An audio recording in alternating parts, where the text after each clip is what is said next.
आप हमें बताएं कि आपके प्रोजेक्ट्स जो आप कर चुके हैं, थोड़ा सा हमारे ऑडियंस को आप उस बारे में बताएं कि आपके कौन कौन से मार्केट में प्रोजेक्ट्स ऐसे चल रहे हैं या जो आप कर चुके हैं, आप थोड़ा सा उनके बारे में बताएं। जी अल्हम्दुलिल्लाह देखिए मैं हमेशा खूब से खूब तर की तलाश में रहा हूँ।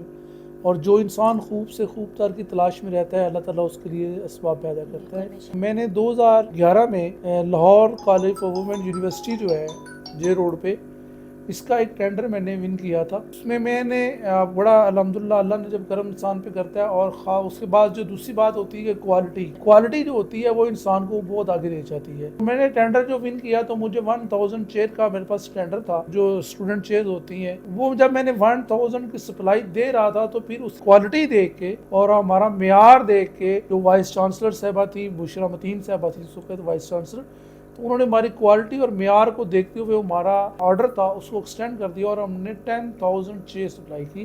तो अल्हम्दुलिल्लाह मैंने कह सकता हूँ कि मेरी लाइफ का सबसे पहला जो बड़ा प्रोजेक्ट था वो लाहौर कॉलेज वुमेन यूनिवर्सिटी से था, जिसमें मैंने तकरीबन कोई 4.5 CR का बिज़नेस वहाँ से किया था। और इसके अलावा मैं कॉमर्स यूनिवर्सिटी में मैंने काफ़ी सप्लाई दी हुई है, स्पीरिट यूनिवर्सिटी में मैंने सप्लाई दी हुई है। इसके अलावा छोटे छोटे और जितने कॉलेजेस हैं, स्कूल्स हैं मुख्तलिफ, इनको भी मैं एज ए कॉन्ट्रैक्टर के तौर पर सप्लाई देता रहा हूँ। और इसके अलावा जो मेरा डे फर्स्ट से 2005 से जब मैंने अपने बिज़नेस को इंडिपेंडेंट स्टार्ट किया तो मेरा ये फोकस था कि मैं अपने बिज़नेस को ज़्यादा से बड़े लेवल पे लेके जाऊँ। तो इसके रिगार्डिंग फिर मैंने जो काफ़ी चीज़ें वर्क की और अपने जो बिज़नेस का हुजम था उसको बहुत बड़ा किया। अल्हम्दुलिल्लाह आज पाकिस्तान के, पंजाब के, KPK के और कोयटा में भी कुछ मेरे दुकानदार हैं जिनको मैं अल्हम्दुलिल्लाह आज भी सप्लाई दे रहा हूँ। पाकिस्तान के ऑल ओवर सिटीज़ में आपका ये वर्क हो रहा है वहाँ पर। जी सर, ऐसे फर्नीचर का जो मयार है वो आप कैसे यकीनी बनाते हैं उसको? आप कैसे आपकी चीज़ ऐसे फर्नीचर क्यों क्लाइंट्स इतना ज़्यादा इस पे वो करते हैं कि आपसे ही हम। के रिगार्डिंग मैं आपको बड़ा वाज़ह से जवाब दूंगा आपको। सबसे पहले किसी भी काम को करने के लिए, किसी भी फील्ड में आने के लिए आपको तजर्बा चाहिए। तजर्बा जब आपका होगा तो फिर आप फेलियर नहीं होंगे। तो जैसे आप ये जानते हैं, मैंने पहले भी बताया है कि ये फर्नीचर इंडस्ट्री मेरे दादा से, मेरे वालिद से और उनके आगे मैं और आगे मेरी बेटी इसको रन कर रही है। तो ये जनरेशन क्यों कह लें कि हमारी 4th जनरेशन इसमें इन्वॉल्व हो चुकी हुई है। हमारा एक्सपीरियंस है। तो एक्सपीरियंस के साथ साथ जो चीज़ें बड़ी अहम हैं वो हैं जदीद टेक्नोलॉजी। तो हम हमेशा जो है बेहतर से बेहतर चीज़ को इस्तेमाल में लेके आते हैं और इसके ज़रिए हम बेहतर प्रोडक्ट, जब बेहतर मटेरियल हम इस्तेमाल करते हैं, बेहतर मशीनरी इस्तेमाल करते हैं। और जो हमारे कारीगर हैं वो एक एक्सपीरियंस लोग हमारे साथ अटैच हैं, जो पिछले कुछ ऐसे भी कारीगर हैं जो पिछले को 25-25 साल से हमारे साथ अटैच हैं। वो बुढ़ापे में जा चुके हुए हैं लेकिन अभी भी माशाल्लाह वो हमारे साथ काम कर रहे हैं। तो उनके तजर्बे के साथ और उनकी महारत का हम फ़ायदा उठाते हुए अपनी जो बिज़नेस है, अपना जो क्वालिटी है उसको मेंटेन करते हैं। और क्वालिटी के ऊपर हम हमेशा कॉम्प्रोमाइज़ कभी भी नहीं करते। अगर हमें क्लाइंट, बाज़ का ऐसा भी होता है कि क्लाइंट आके ये कह देते हैं जी कि आप रेट कम कर लें लेकिन क्वालिटी को डाउन कर लें, तो हम उन्हें यही कहते हैं कि हम क्वालिटी पे कॉम्प्रोमाइज़ नहीं करते। हाँ, रेट पे हम नेगोशिएट कर सकते हैं लेकिन क्वालिटी के मेयार को हम नीचे नहीं कर सकते। इसके रिगार्डिंग में बड़ी प्यारी सी बात आपको ये बताना चाहूँगा।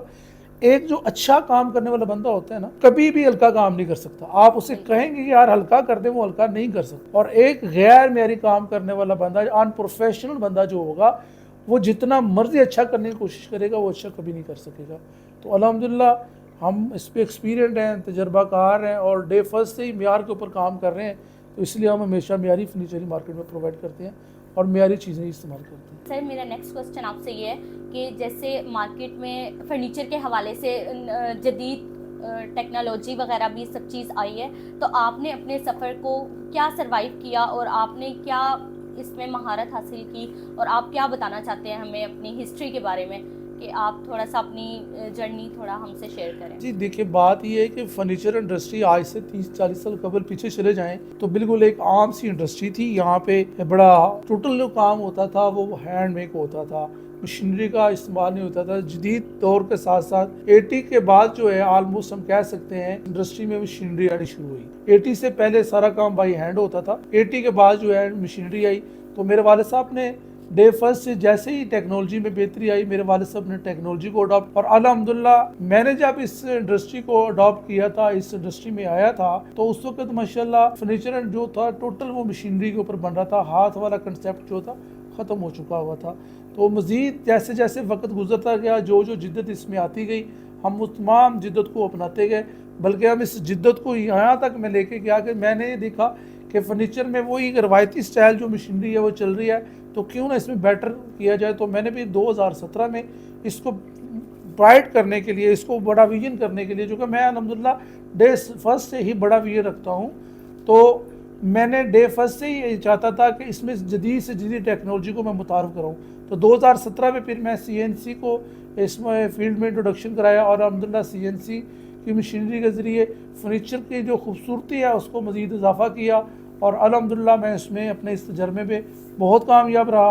और हमारी ये क्वालिटी मार्केट में हम जब देते थे, हम अपने नई चीज़ बना के पेश करते थे, तो इससे हम प्रॉफिट का जो रेशो था वो हमारा बहुत बेहतर हुआ। Thank you so much.